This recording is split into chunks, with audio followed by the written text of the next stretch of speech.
Assalamualaikum warahmatullahi wabarakatuh. Di sini kami dari kelompok 6, khususnya bernama Kode Nexus. Di sini kami akan mempresentasikan hasil karya kami yang berjudul Sebelum Terlambat, yang dimana platform web refleksi hubungan anak dan orang tua guna menyadarkan generasi muda dan memperbaiki sikap selagi masih ada waktu. Mungkin sebelum kita lanjut ke pembahasannya, saya akan memperkenalkan dulu anggota kelompok beserta perannya dalam membangun sebuah karya UML ini. Yang pertama, proyek Sebelum Terlambat dikembangkan oleh tim terstruktur untuk memastikan integrasi analisis psikologis. Nah, perancangan sistem dan implementasi teknis berjalan secara harmonis. Seluruh anggota berperan aktif dalam penyusunan UML, presentasi video, dan pembuatan dokumen laporan UTS. Yang pertama itu ada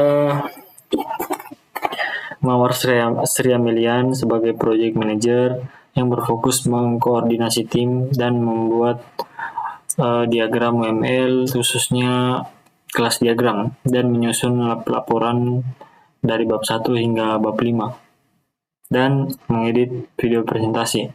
Kemudian ada Arya Vitalpati sebagai asisten project manajernya, yaitu di mana dia merancang UML khususnya activity diagram dan PowerPoint. Kemudian yang terakhir dengan saya sendiri, Muhammad Atolano sebagai programmer, fokus pembuatan laporan bab 6 hingga 7 dan membuat UML use case diagram. Oke, tanpa berlama-lama langsung saja kita masuk ke latar belakang dan filosofi, yang dimana web ini mengupas urgensi masalah sosial, dasar pemilihan nama, serta visi utama di balik pembuatan platform digital sebelum terlambat. Kita lanjut ke latar belakang masalah, yang dimana sini ada 2, itu kurangnya urgensi dan isu sosial, yang dimana kurangnya kesadaran generasi muda dalam menghargai orang tua seringkali dipicu oleh distraksi digital, semacam kesibukan eksternal dan kurangnya komunikasi, sikap apatis, nada bicara tinggi, dan hilangnya kepekaan emosional kerap kali menghasilkan penyesalan mendalam ketika orang tua telah tiada. Dan yang kedua ada keterbatasan media sosial, atau rata-rata media sosial itu konvensional, hanya menyajikan nasihat satu arah tanpa ruang interaksi yang personal. Jadi website ini hadir sebagai media refleksi, interaktif, kuis kedekatan, stimulasi sensorik, dan kontribusi komunitas untuk mengunggah psikologi secara halus dan mendalam. Lanjut kita ke slide selanjutnya, di mana ada filosofi dan makna nama. Nah, di sini kenapa kami memilih Sebelum Terlambat? Nama ini dipilih sebagai pengingat keras, namun lembut bagi anak muda agar lebih menghargai orang tua selagi mereka masih bernapas. Sebagian besar penyesalan manusia itu bersifat irreversible, yang dimana dengan pendekatan linear yang menyentuh, website ini mengajak pengguna mengevaluasi diri demi membangun kembali kehangatan hubungan keluarga tanpa menyalahkan atau menghakimi. Sini sebelum kita masuk ke perancangan yang pertama, kita masuk dulu ke pemodelan sistem UML, yaitu di mana di sini dia menggambarkan struktur logis, fungsionalitas pengguna, dan alur proses bisnis platform dengan diagram use case, activity, dan class diagram. Di sini kita masuk ke use case diagram yang pertama. Di sini kita lihat yang pertama itu ada user, perannya di mana pengunjung anonim atau masyarakat umum atau kita sebagai pengguna. Dan interaksinya ini aktor utama yang berinteraksi langsung dengan antarmuka AI, seperti akses beranda, pilihan kondisi orang tua, isi kuis refleksi, dengarkan audio nostalgia, dan seterusnya. Kemudian tanggung jawab dari user ini, dia melakukan refleksi melalui kuis dan mendengarkan audio nostalgia serta membaca dan mengirimkan pesan doa ke tembok inspirasi. Dan yang kedua ada database system, yaitu di mana peran internal sebagai latar belakang atau back-end, yang dimana di sini dia terhubung dengan manajemen pesan ke basis data, yaitu di mana dan fungsi pengolahan data bukan antarmuka pengguna. Dan tanggung jawab di sini yaitu menyimpan pesan secara permanen dan mengelola bank data kata terlarang untuk filter dan menyediakan data untuk menampilkan kembali pada sistem. Dan yang terakhir ada sistem moderator. Di sini perannya yaitu menjadi pengawas eksternal keamanan konten. Nah, di sini dia terhubung dengan fitur yang namanya filter sensor kata. Dan tanggung jawabnya yaitu memantau kenyamanan platform, menerima log otomatis jika ada percobaan pengirim kata kasar, dan memastikan konten publik tetap positif. Oke, kita lanjut ke selanjutnya. Mungkin untuk di activity diagram ini akan dilanjutkan oleh teman saya yang bernama Arya Yvit Alpati. Langsung saja kita masuk ke videonya. Baik, lanjut ke activity diagram. Activity diagram adalah salah satu jenis diagram UML yang digunakan untuk menggambarkan sistem aliran kerja, workflow, atau aktivitas dari sebuah sistem. Diagram ini berfokus pada langkah-langkah keputusan dan urutan tindakan yang terjadi di dalam sistem dari awal hingga akhir aktivitas. Untuk activity diagram yang pertama yaitu mengakses beranda dan memilih kondisi. Alur dimulai saat pengguna membuka website, di mana sistem akan merespon dengan menampilkan halaman beranda utama. Dari halaman tersebut, pengguna diarahkan untuk memilih kondisi orang tua agar sistem dapat mengenali pilihan sesi pengguna sebelum akhirnya mengalihkan halaman secara otomatis menuju halaman kuis refleksi. Diagram yang kedua yaitu mengisi kuis refleksi, yang dimana diagram ini menggambarkan proses pengisian kuis refleksi secara mendalam yang juga telah dilengkapi dengan penanganan alur alternatif kegagalan. Ketika pengguna selesai mengisi dan menekan tombol kirim jawaban, sistem akan melakukan validasi kelengkapan data. Apabila terdeteksi ada jawaban soal kuis yang masih kosong, sistem akan memicu alur alternatif berupa tampilan pesan peringatan error dan mengembalikan pengguna ke halaman pengisian. Untuk diagram yang ketiga yaitu melihat hasil refleksi. Diagram ini berfokus pada proses melihat hasil analisis skor kuis refleksi setelah data berhasil diproses. Sistem akan melakukan pencabangan kondisi dinamis berdasarkan status orang tua yang telah dipilih. Jika orang tua pengguna dicatat masih ada, sistem akan memproses alur untuk menampilkan halaman kesimpulan yang disertai kutipan inspiratif. Jadi sebaliknya, apabila orang tua pengguna dicatat telah tiada, sistem akan mengalihkan alur untuk memuat halaman memorial digital yang khidmat. Yang keempat, mendengarkan audio nostalgia. Diagram ini menjelaskan alur interaksi ketika pengguna ingin mendapatkan suasana yang lebih mendalam. Dengan mendengarkan audio nostalgia, aktivitas ini berjalan saat pengguna memicu atau mengklik tombol putar di halaman website. Begitu tombol ditekan, sistem akan langsung merespon dengan mengaktifkan fitur pemutar musik internal untuk melakukan pemanggilan data dan memutar file audio instrumen secara langsung.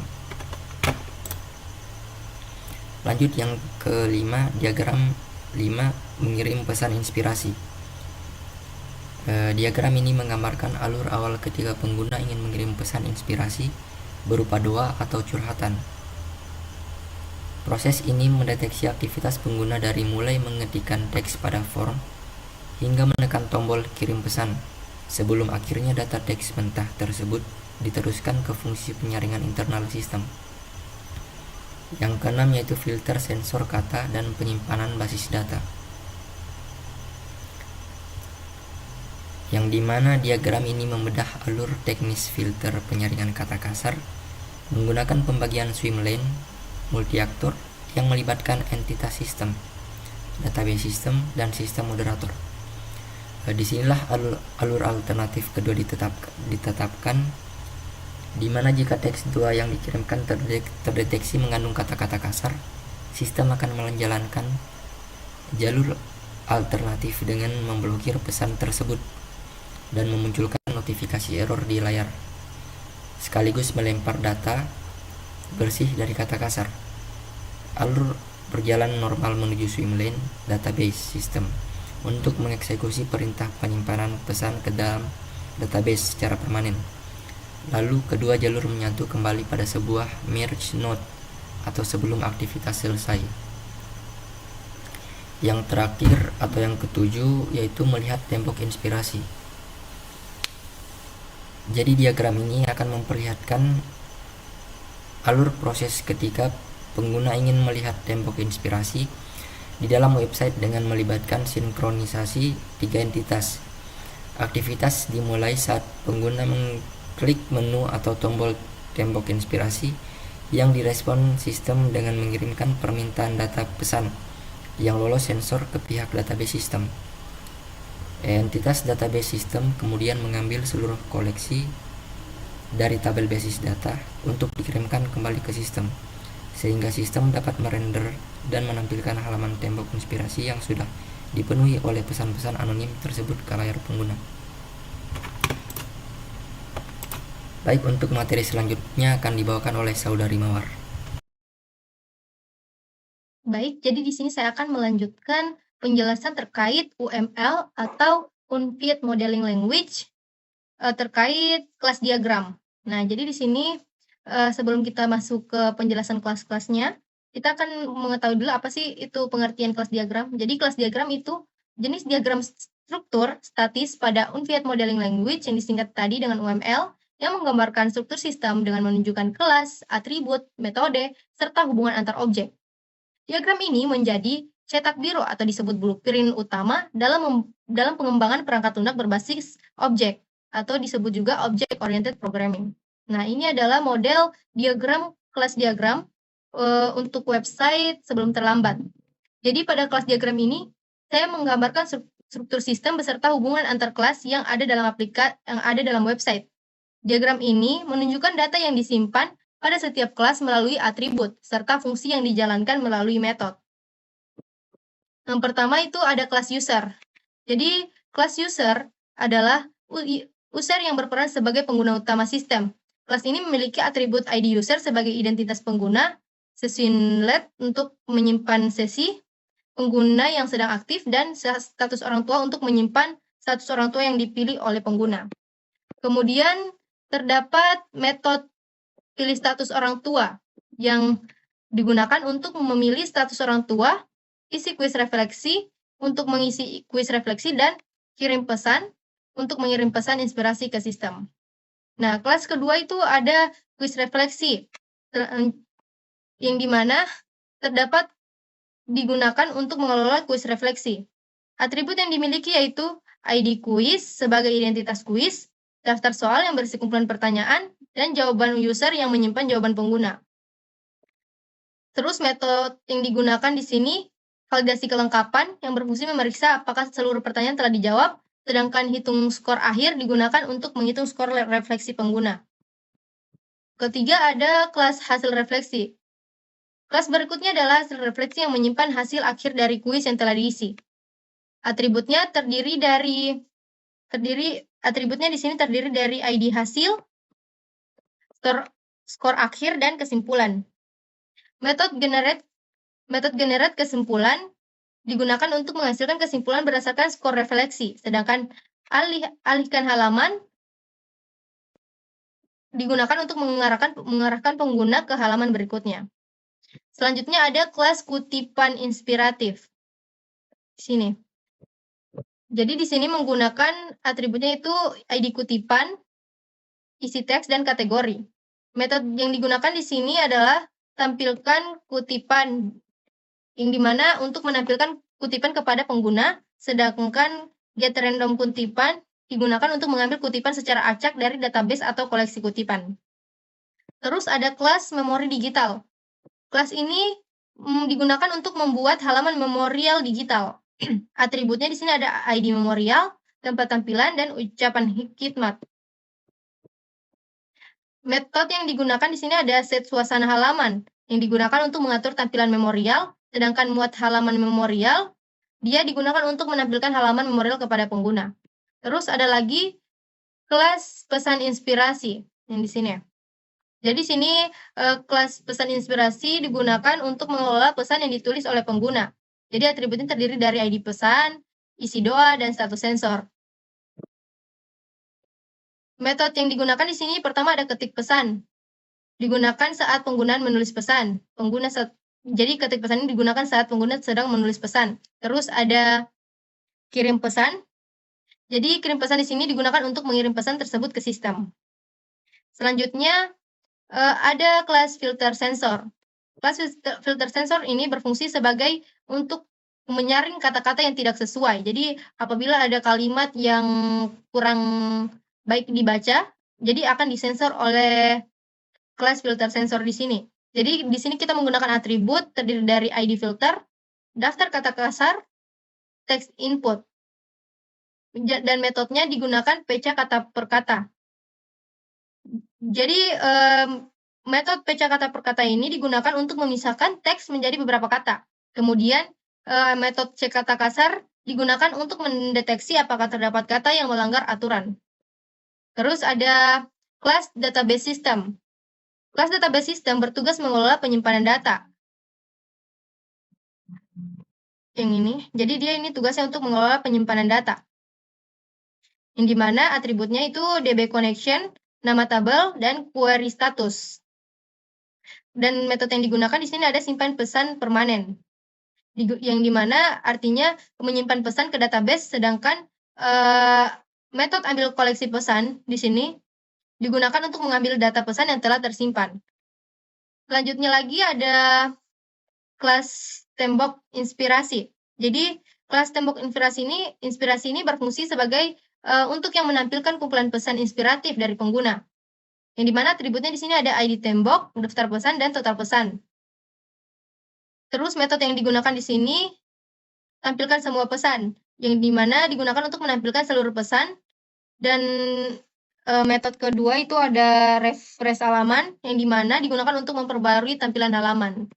Dan kelas terakhir ada dan kelas ke-10 ada audio nostalgia, yang dimana digunakan untuk mengelola audio atau musik latar yang diputar dalam sistem. Jadi diatur oleh sistem tersendiri.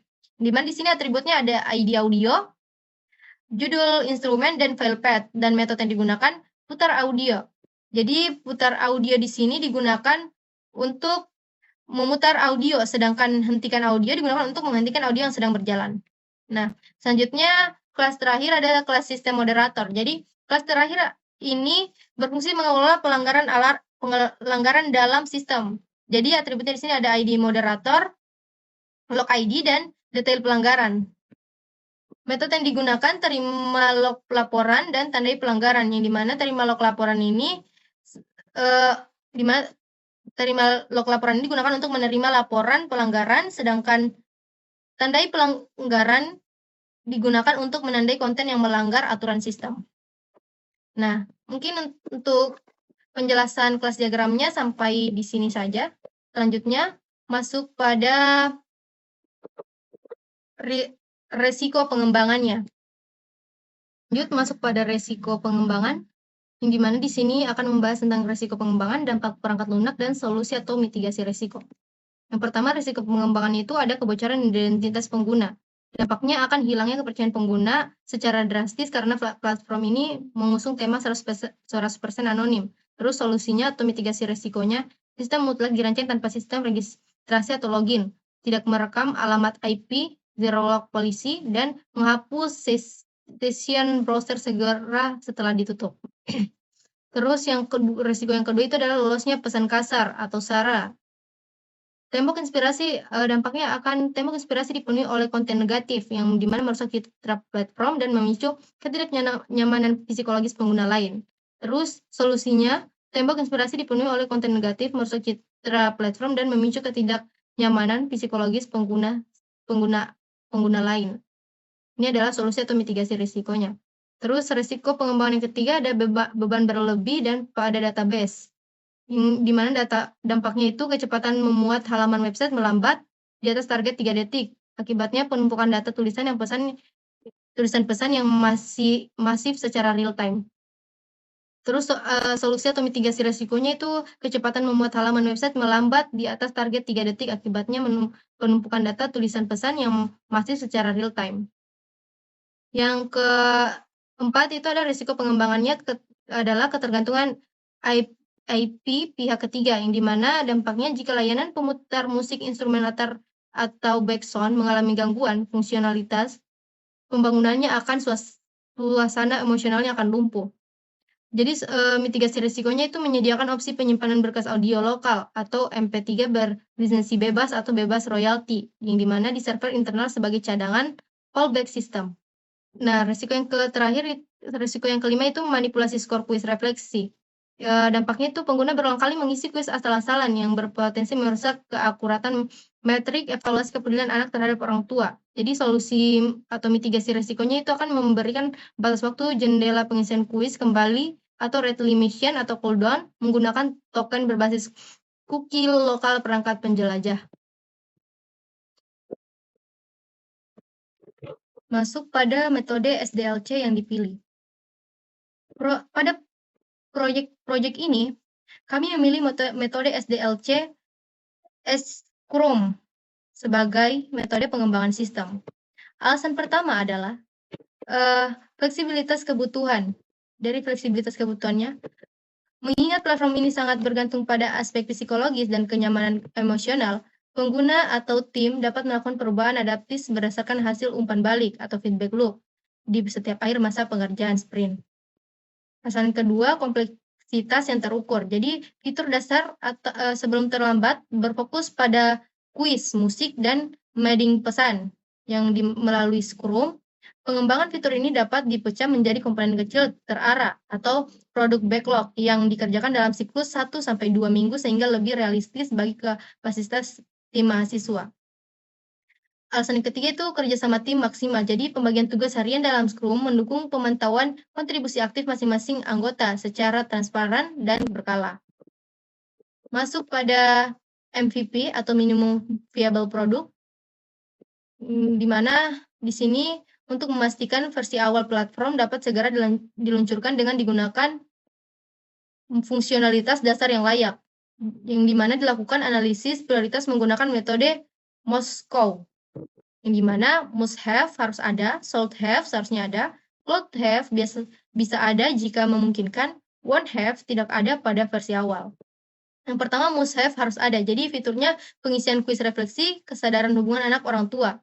Yang kedua, halaman tembok inspirasi untuk menuliskan pesan doa secara anonim. Ketiga, fitur otomatis pengecekan kata kasar pada modul filter sensor demi menyaring pesan buruk sebelum masuk database. Jadi ini harus ada.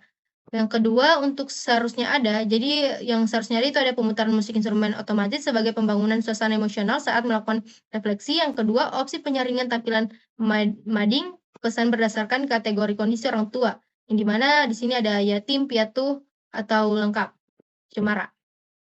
Yang ketiga, could have bisa ada jika memungkinkan. Jadi fitur mengundur ringkasan hasil skor evaluasi refleksi pribadi dalam format PDF rapi. Dan yang kedua, fitur berbagi share potongan, kutipan kalimat, penyadar atau pesan doa ke media sosial secara instan. Yang ini bisa ada jika memungkinkan. Jadi yang terakhir itu ada one have, tidak ada pada versi awal. Jadi yang tidak ada itu ada integrasi akun media sosial untuk login pengguna karena bertolak belakang dengan prinsip privasi mutlak dan anonimitas penuh. Yang kedua, sistem obrolan langsung atau live chat antara pengguna anonim. Nah, itu tadi penjelasan mengenai MVP pada website sebelum terlambat. Sekarang masuk ke nilai tambah proyeknya. Jadi platform sebelum terlambat memiliki keunggulan kompetitif yang membedakan dengan metode penulisan buku harian konvensional maupun aplikasi sejenis di internet.